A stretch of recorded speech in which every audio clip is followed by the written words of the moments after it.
Hey there! Welcome to Jackie Talks Horror. I'm Jackie, and today I'm going to do a rundown of 5 exciting horror films coming to cinemas in September and October 2025.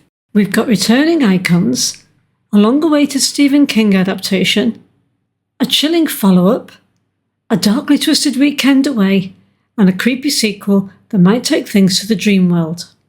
So these are US release dates, so they may vary a little depending on where you are. And if there's a trailer available, I'll pop it in the description below. And a heads up, I'll be using images for the films and trailers where I can find them.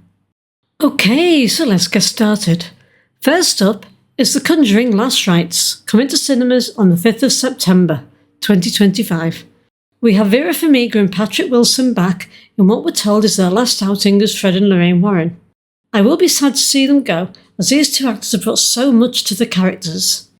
Michael Chavez is directing, and he also directed The Conjuring 3, The Devil Made Me Do It, spin-off The Nun 2, and franchise adjacent The Curse of La Llorona.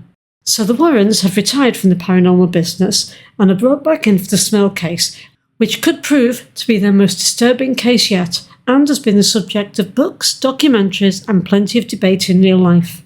The Smells, Jack, Janet, and the 2 daughters move into the new home and begin experiencing terrifying and escalating paranormal events. So this film promises to be darker and more emotionally intense, as it deals with not only the horror of the home, but also the physical and emotional toll it takes on the family, and possibly the Warrens themselves. I'm hopeful this instalment will return to the suspense-driven slow burn style of the earlier Conjuring films, and give the Warrens a send-off they deserve. Michael Chavez is no stranger to the franchise either, but out of the 3 he's done, only The Curse of La Llorona stood out to me. Next up, I'm excited to say, is a Stephen King adaptation, and I'm always absolutely on board for another one of them. This one he wrote in 1979 under a pseudonym Richard Bachman. It is The Long Walk, and it's coming to cinemas on the 12th of September 2025. So this is co-produced and directed by Francis Lawrence, who directed The Hunger Games, Catching Fire, Mockingjay Part 1 and Part 2. The story is about a competition in a dystopian future, where there's an event where 100 teenage boys walk without rest or dropping below a certain speed for as long as they can, until only one is left. The cast includes Cooper Hoffman, Philip Seymour Hoffman's son, as Ray Garrity, the person we're following, at least if it follows the books. They may decide to do an ensemble story, but we'll have to see. David Johnson, from Alien Romulus, as Peter McFrays, Garrett Waring as Stebbins, Charlie Plummer as Gary Brockovich, Judy Greer as Ray's mum, and Mark Hamill as the Major, who, while not a big role in the books, will probably be the face of the system behind the Big Walk. I don't think they'd have had a character, as he is in the books, played by such a big name if they weren't going to make a more dynamic and larger role for the story. People have been wanting this adaptation for years, even though I don't feel it will be an easy story to adapt to a feature-length film. But Lawrence has experience in adapting novels to screen with the Hunger Games films, and it'll be interesting to see how Cooper Hoffman takes to horror, as I think he was great in Licorice Pizza, but that was more of a coming-of-age teen comedy romance. Next, we move on to a very different kind of horror, Home Invasion. This next film actually took the spot Saw 11 was meant to have, and it continues a rebooted franchise that still has fans talking. It's time for The Strangers, Chapter 2, coming to cinemas on the 26th of September 2025. The 3 installments of Rennie Harlin's The Strangers franchise were filmed back-to-back.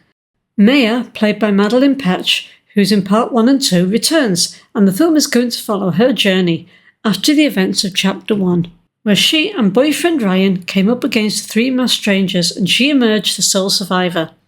There isn't much known about the exact plot, however, it is meant to be following Maya picking up from the events of the first chapter and following her in the following 4 days' aftermath. As a fan of the original Strangers films, I was really curious to see where this reboot would go. While Chapter 1 had atmosphere, it didn't quite deliver the same dread or grounded tension. The trilogy was pitched as a deeper exploration into the origin of the Strangers, and while Chapter 1 kept the killers as menacing and mysterious as ever, the sequel, and especially the final instalment, are expected to peel back the layers and dig into their backstory. Pescia's performance stood out in the first chapter, but it was held back by a script that didn't support her character. With this sequel focusing squarely on Maya's trauma and survival, it could finally give her the space to shine in a more emotionally driven character-focused way. I didn't really rate the first chapter, as certain choices took me out of the film or took away from the original sting. I am definitely looking forward to seeing where Renny Harlin takes things. Alright, now let's switch gears to something more psychological and twisted. This next one made a splash at several festivals and has been described as smart, nasty and laced with dark humour. Let's talk about Bone Lake, coming to cinemas on October the 10th, 2025. Now this is directed by Mercedes Bryce Morgan, known for her sharp psychological storytelling style. This film did the festival circuit last year, including Fantastic Fest, Sitges Film Festival and the Brooklyn Horror Film Festival, where it got the Audience Award. The multifaceted leads, Marco Pigossi from Generation V, Maddie Hassan from Malignant, Alex Rowe, Siren, and Andra Nachita, Bad Teacher. The varied backgrounds of these actors would suggest some dynamic performances. The film follows two couples who double book the same holiday rental and decide to stay as their romantic weekend turns into a psychological nightmare of sex, lies and manipulation.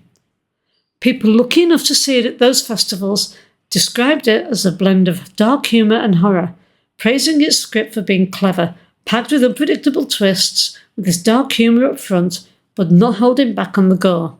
So for fans of smart, twisty, psychological horror with a good dose of dark humour, Bone Lake seems like a must-watch. And finally, we've got a sequel that I've been curious and a bit puzzled about since it was announced. The original had a solid mix of grounded terror and supernatural flair, and this one looks like it may take things to a whole new level. And it is The Black Phone 2, coming to cinemas on the 17th of October 2025. The cast and the crew from the original are back: Ethan Hawke, Mason James, Madeline McGraw, along with directors Scott Derrickson and writers C. Robert Cargill and Joe Hill for this direct sequel, which is intriguing considering that Grabber didn't exactly make it out in one piece. So plot details are still under wraps, but Blumhouse has confirmed it's set a couple of years after the events of the first film. Now, I really enjoyed the original. Yes, it was probably overhyped, but I found it a fresh take on the kidnap mass murderer story, and the performances, especially from McGraw, will absolutely stand out, and the Grabber is an interesting character. I'm hoping that this one leads a little into Nightmare on Elm Street territory, with Gwen's psychic dreams opening the door to a more surreal supernatural angle. It's meant to go deeper into the eerie elements introduced last time, and if they pull it off, this could be a really inventive sequel, and I'll definitely be wanting to watch this as soon as I can.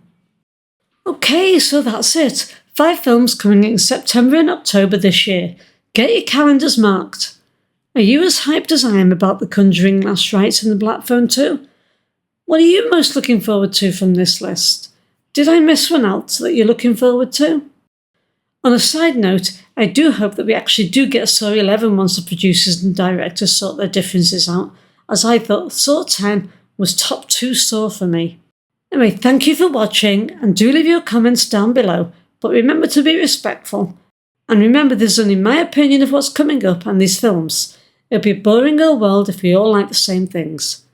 If you enjoyed this video, don't forget to hit like and subscribe and click that bell so you don't miss what's coming next on this channel. There are a few doubtful releases in the time period that I didn't get to add, so I'll probably be doing a second part to this video. This is Jackie signing off. Take care and see you next time.